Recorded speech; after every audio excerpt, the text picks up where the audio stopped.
welcome Julia and Helen from Innovate UK, who are going to talk to us about funding and a little bit about the challenges that they're running, as well as the sort of funding landscape. So, it's an area that's often very important and often sought after for, innovations and ideas. So, as I say, really happy to have them with us. And at this point, I shall hand over to Julia and to Helen. And over to you. Thank you very much. So let me tell you first a little bit about our Healthy Aging Challenge. So Helen and I both work for the Healthy Aging Challenge at UK Research and Innovation. And the Healthy Aging Challenge, as it suggests, its basic objective is to solve some of the common problems of aging by investing in the right ideas and solutions and inventions. So we love coming to things like this because we meet loads of people who have loads of great ideas. So what is often missed is the size of the aging market. So there's a few statistics on this slide, and obviously happy to share all our slide decks after the event. So you can use them and refer to them and follow up with us. So 1 in 12 people in the UK are over 75. And by 2040, this is going to rise to 1 in 7. So we're talking a big market. And if we wanted to look at that market in terms of commercial viability, all of the data suggests that people over age 65 have an increasing amount of the pound to spend. So every way that you look at it, there's a lot of opportunity in this market, whether it's for altruistic reasons or for profit. It's a very interesting, diverse and buoyant market. So our actual aims at the challenge to narrow the gap between the experience of the richest and poorest, because we know that the aging process is often so much easier for those who have more disposable income and have more choices to make. We want everyone to remain active and productive and independent, which includes being socially connected. It's absolutely proven that social circle amongst the aging demographic can keep people healthier and younger minded for longer. In my spare time, I'm a director at Citizens Advice, and I see this all the time because I'm on the rural branch side and see so much the effects of loneliness on old age in this demographic. And it's so important to look at loneliness and mental well-being in terms of the whole challenge. So our challenge is aiming to help businesses, including social enterprises, and Helen's going to talk about her social enterprise competition in due course, which is upcoming in July. And our aim is to help people create products and services to help people as they age and deliver them at scale. So a very big challenge, and always, as I say, delighted to be invited to these events because we're casting our net wide and hoping to attract loads of brilliant ideas and lots of people who will want to apply to us, because we try and offer as much support and insight as we can, because we know then we'll get the best ideas. So in terms of some of the competitions that we're going to be talking about today, we run a funding stream called Smart Awards. These are open several times during the year, and they're kind of much lighter touch than the actual formal competitions that we'll also be going on to talk about. We're going to talk about Helen's Social Enterprise competition, which opens in July, and then my Healthy Aging by Design competition, which opens in September. So we're hoping that for any entrepreneurs in the audience tonight, or today, sorry, that there'll be some access to funding through one of these mechanisms. That's certainly what we hope. So Smart Awards. You can access these on the Innovate UK website, and I've included the link here. And as I say, these slides for general consumption after the event. So the total fund for these type of awards is 25,000, and they come up quite often. And there's one that's open now, which is closing on the 26th of May. This isn't aligned specifically with our Healthy Aging Challenge. It's for any UK SME, so anyone can apply for it, and you can look at all the small print and how to apply via that link. It's not aligned with Healthy Aging Challenge, but equally solutions which look to address items within the Healthy Aging Challenge can also apply. And these are kind of, I suppose we might say, they're slightly more accessible than the competitions, because the competitions have a much more kind of scrupulous written and interview stage assessment process, and they run for a longer time. So that's not to discourage you from applying. It's just good to know what else is out there. And these are turned around quite quickly. And when I was on the other side of the fence, I got one of these, and it was incredibly useful as an entrepreneur to keep things going. And I was actually quite impressed with the way the money arrives so quickly. So check out the website and have a further look, and that could be something that's for you. So now we're going to talk about the competitions. Helen will be covering the social enterprise competition. I'm going to talk about the Healthy Aging by Design competition. This competition opens in September 2021. So you've got plenty of time to get yourself organised. And as I go through the competition, I can tell you a little bit more about some of the tools and preparation events that will be available. So if you think you might want to apply or could apply, you can get yourself application ready. A bit about the competition profile. So as I say, launches in September 21. Total funding is actually going to be a little more than is listed here. So another good reason to apply. We'll be funding projects for a two-year duration against project plan. And the interesting thing about this competition, it's a design competition. So we're introducing a design stage gate, and I will go on to talk about that further in the coming slides.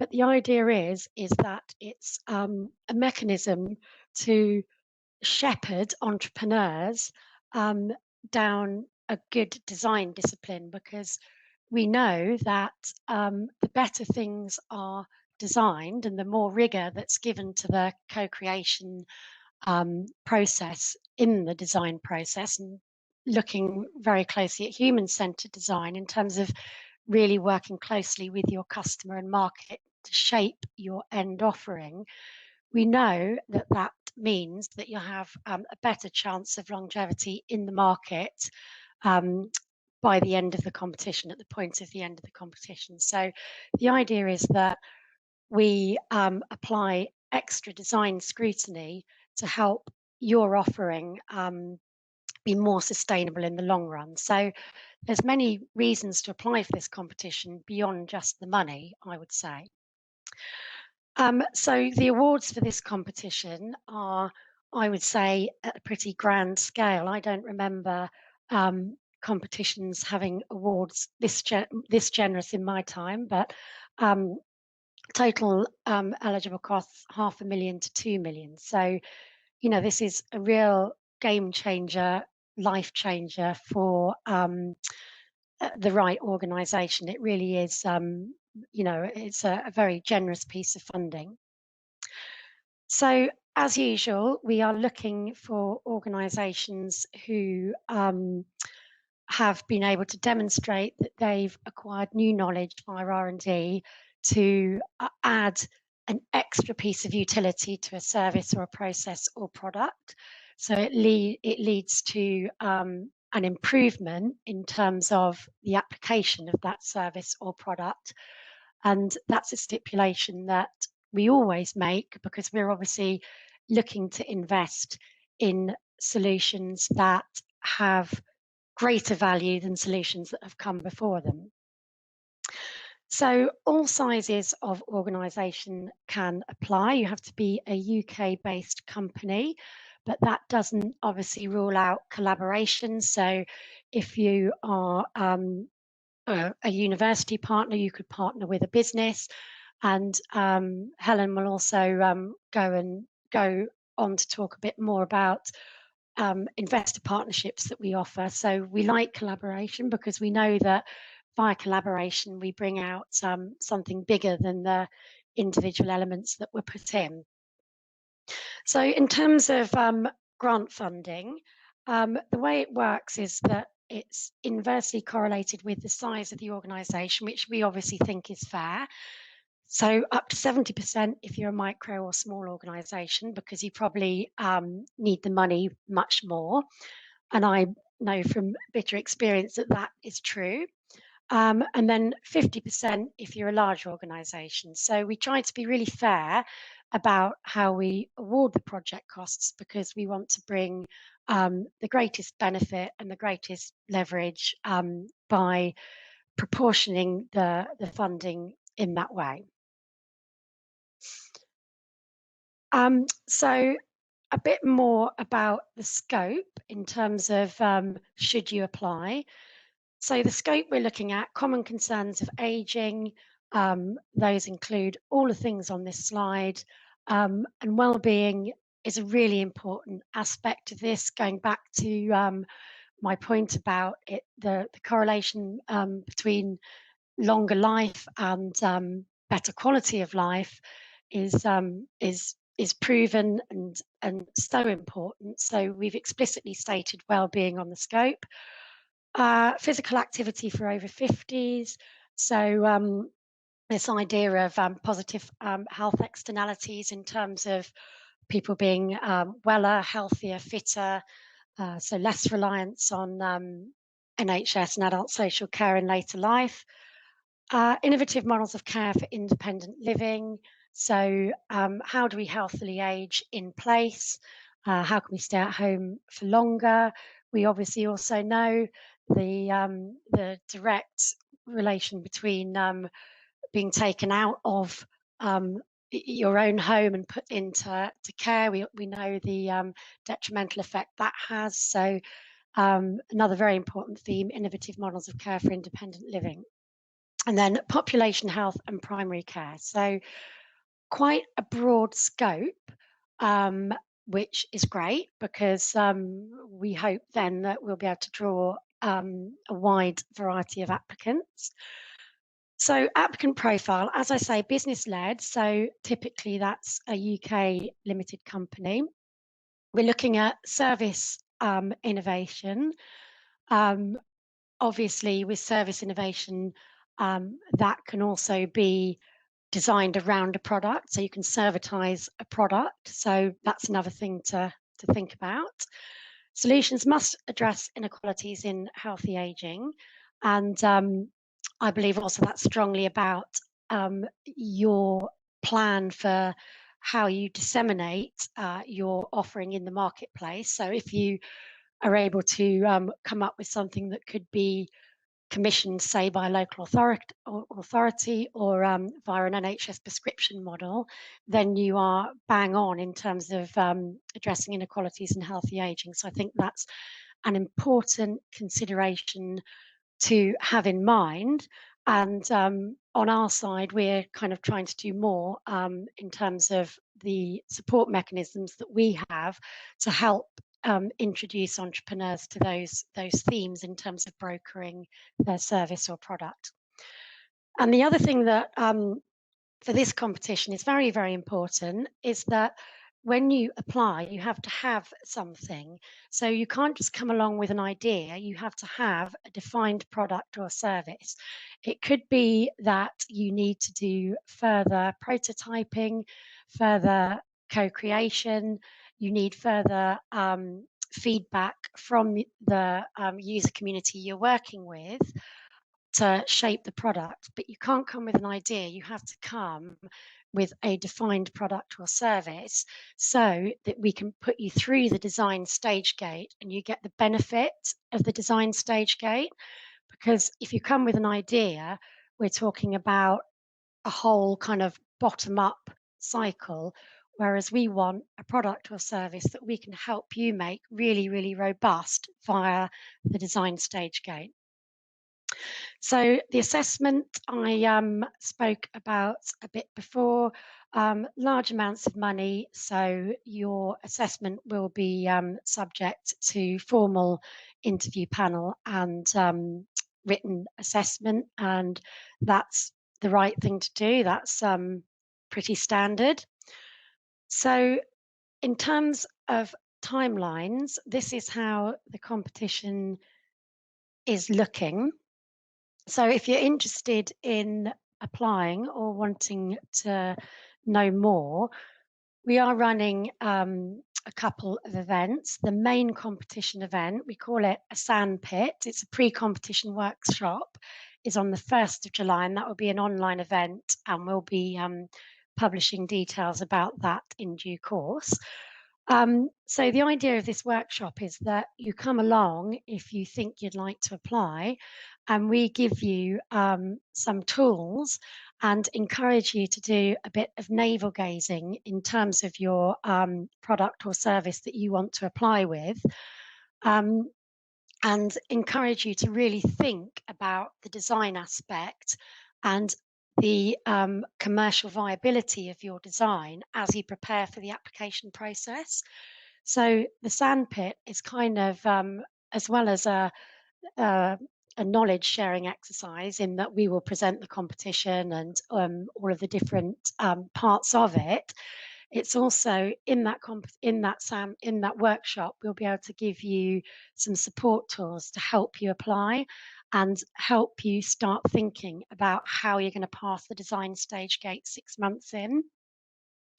So moving on, we've got the point of funding. April 2022 is when your project will be funded. Design stage gate 6 months in. We're going to try and get everyone to pass, or at least conditionally pass, which means you get further funding. You pass against design stage gate criteria in terms of evidencing of human-centered design, co-creation, feedback mechanisms, and we can go into all of that in more detail for people who are interested in applying, and obviously via the workshop. I've just got my eye on time and aware that it's 11:25. So I'm going to pass over to my colleague Helen, who will talk a bit about the social enterprises competition and also investor partnerships. And then I will just quickly end on some support resources for all of you that are available now before Helen and I close. So thank you very much. And I apologise for my screen sharing problems. I'm going to stop sharing and hand over to Helen. Thank you. Thanks, Julia. I'm anticipating some problems myself now, so let's just see what happens.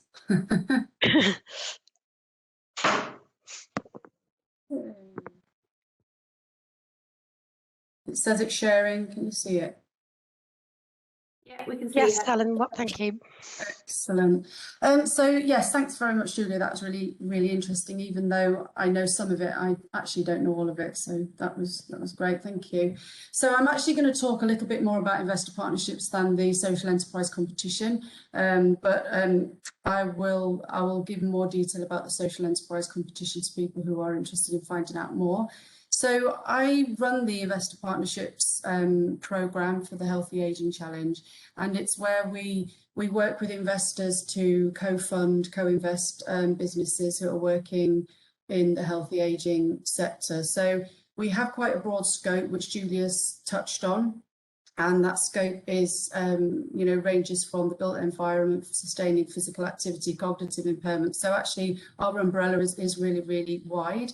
I think what I'd also say as well about innovative ideas and solutions is we are very interested in innovation around pre-existing ideas and solutions. So there are an awful lot of services, product solutions out there that are lying dormant, actually with a bit of a refresh and some innovative ideas around them. They could really make a big impact, and I think we are seeing some of those coming through at the moment. So we work with 5 investors at the moment. They're quite varied, and I'll go into a bit more detail about those later. So how it works is we provide 50% of project costs through grant funding, and all remaining costs are covered through private equity from the investor. It's up to the investor whether they want to invest more, they can, and the maximum amount we will co-invest on is 3 million. So again, they're quite big project sizes, potentially quite big project sizes, but also some of our investors will go much smaller, so much earlier stage. So each partner will identify the right businesses that are in scope. So we do that and they do that. Then we come together, we look at those businesses together. And if we both agree they're in scope, the investor will then go forward and look at investor readiness. So the really nice thing about this is it de-risks the whole strategy on both sides. So, for an investor and also a business, they're getting grant funding from Innovate UK, which is really great. And we are getting that investor partnership and also the private equity piece. So it is a de-risking strategy that works very, very well. So I would say one of the reasons we do it is because we have different skills. So we bring those skills together really nicely. Innovate UK are part of a much, much wider network and much, much wider ecosystem. So we can bring the right people together into the same room and, connect those people. And the investors, obviously, they understand investment strategy. They're absolutely brilliant at identifying investor readiness, and they can help businesses also identify themselves when they are investor ready, if they are interested in that product or service. And also they will do all that due diligence as well for us. So when they bring the business to us, we know it's a good business. If they're willing to invest in it, then it makes, again, it de-risks that whole strategy.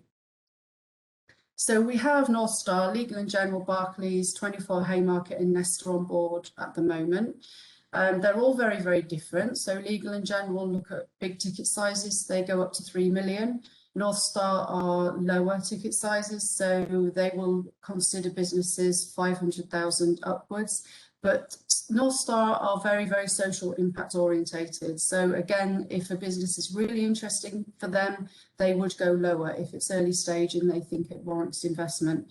24 Haymarket are relatively new to the scheme. Again, they're very different. So they have a pool of around 150 angel investors that they bring together to invest in companies that those angels are interested in. So really interesting. And they're very, very focused on digital products around healthy aging. So if there's anyone out there that's, developing anything digital focused, then 24 Haymarket are really good for that.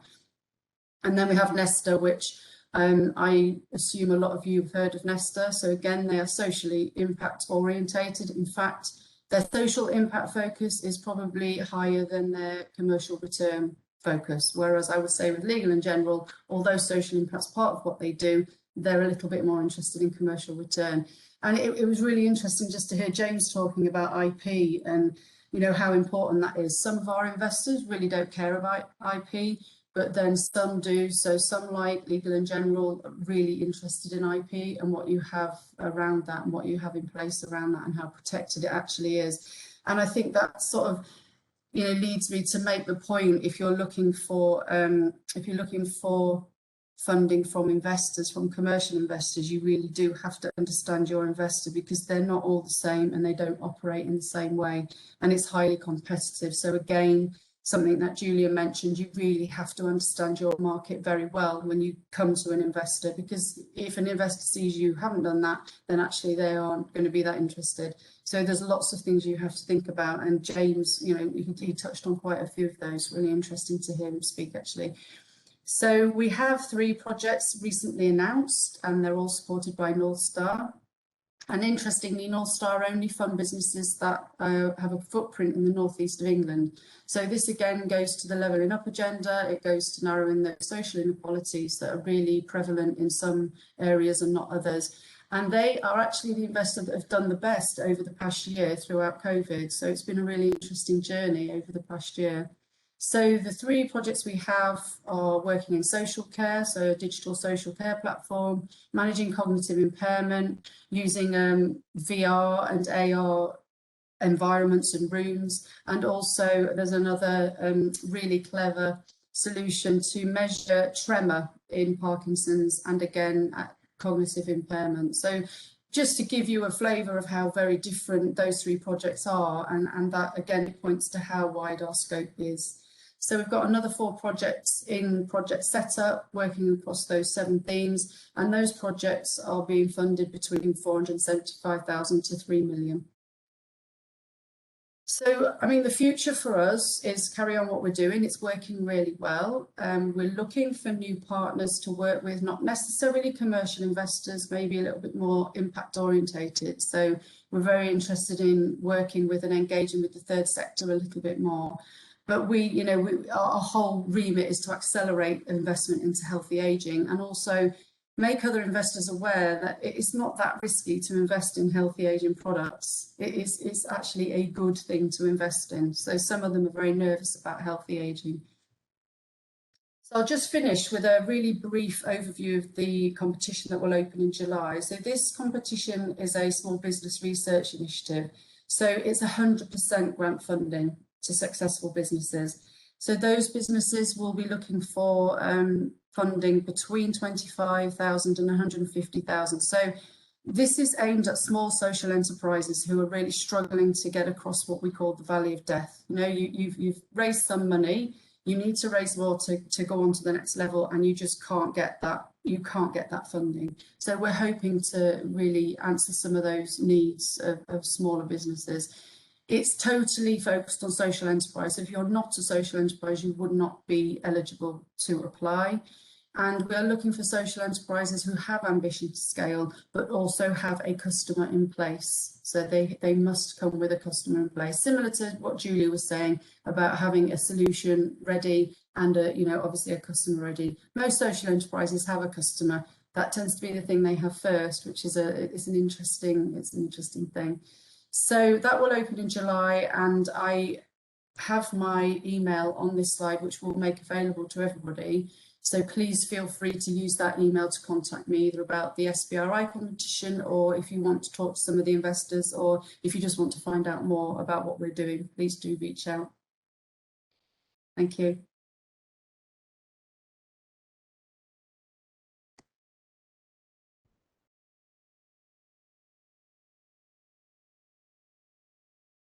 You're on mute, Julia.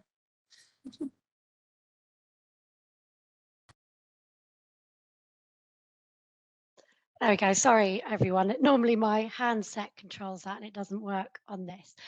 Thanks, Helen. I just wanted to ask who was the on the last slide. There's a picture. Who is in that picture? I'll give a brownie point to anyone who can tell me who it is. Yeah, I'm dying to know.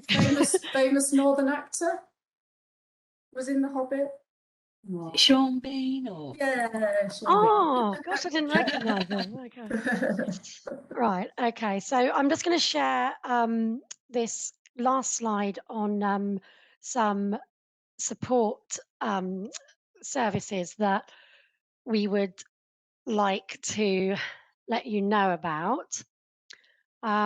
So if I go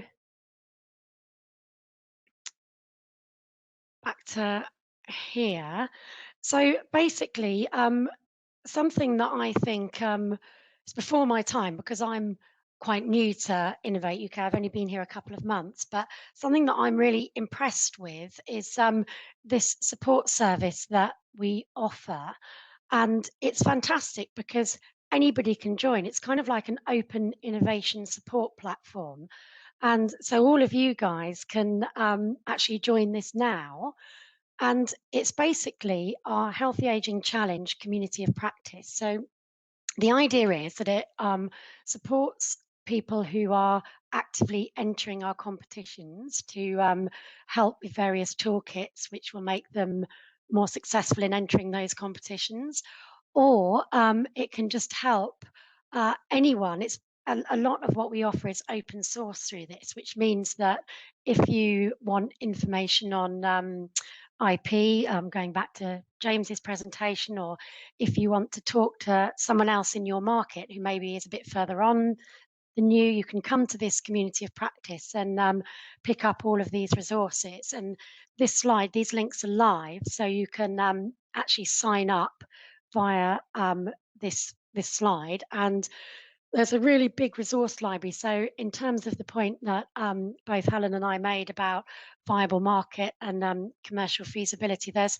a lot of stuff you can access through this that will help kind of just strengthen up your knowledge and your resolve, and help with your application process if that's what you're thinking of doing, which of course we hope you will apply to one of our competitions. So again, this slide will be made available to everyone. So do dip into that, because I think it's a really good resource, and we're obviously trying to make it even better. We're trying to line up some speakers that will help you in terms of market making, in terms of marketplace, and understanding some of your customers better. So we're trying to add value to it all the time. So I would strongly encourage you to apply.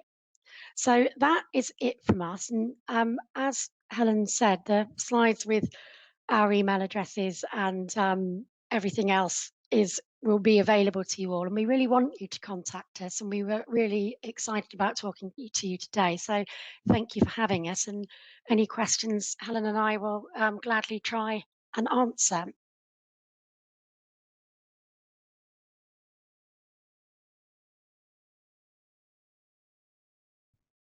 Thank you to both of you. It's a really interesting, insightful presentations as well on your particular challenges, but also some of the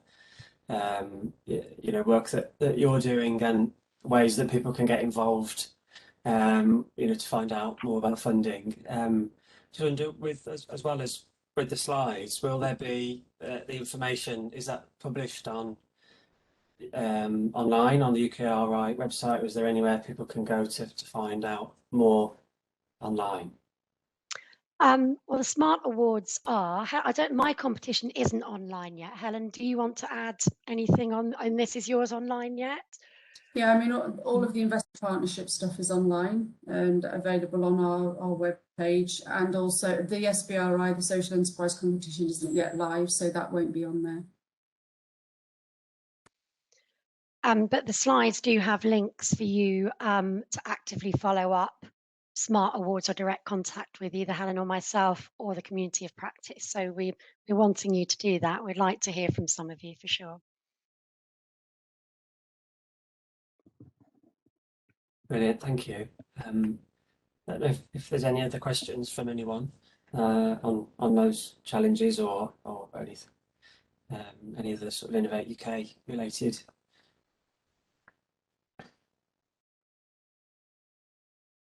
You did such a good job. Right.